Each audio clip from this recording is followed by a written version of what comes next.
Who breaks the power? Maybe you're here for a reason tonight to be encouraged. Maybe you're here for a reason tonight to gain wisdom on this.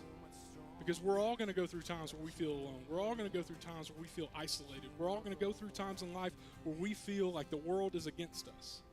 Who shakes the whole earth with holy thunder? I believe there's a purpose here in the silence.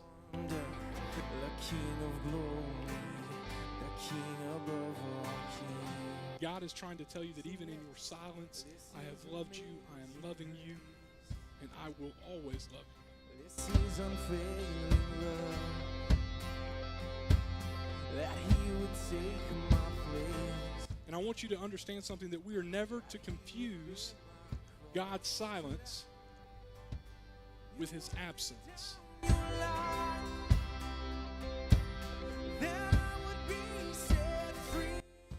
But what he was trying to show me was that, Grayson, that's not the career path I have for you. That's not the plans I have for you. That's not the vision I have for your life. There's so many other people that I want you to impact in a completely different way. And so that was the vision he was casting to me. And there was this silence because I was outside of God's will. I was outside of what he wanted.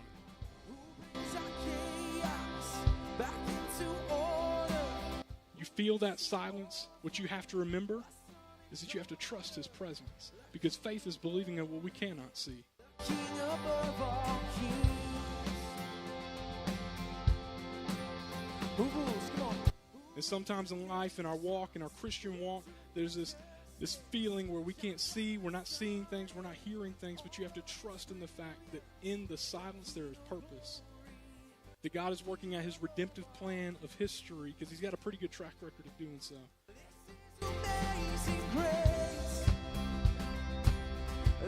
God longed for a time in my life where there's no more silence, where there's no more feeling like, okay, well, God, what is this plan? What is the next step for me? Because what God has called us to do is trust him. And he's called us to know that in the absence of those things, to feel his presence.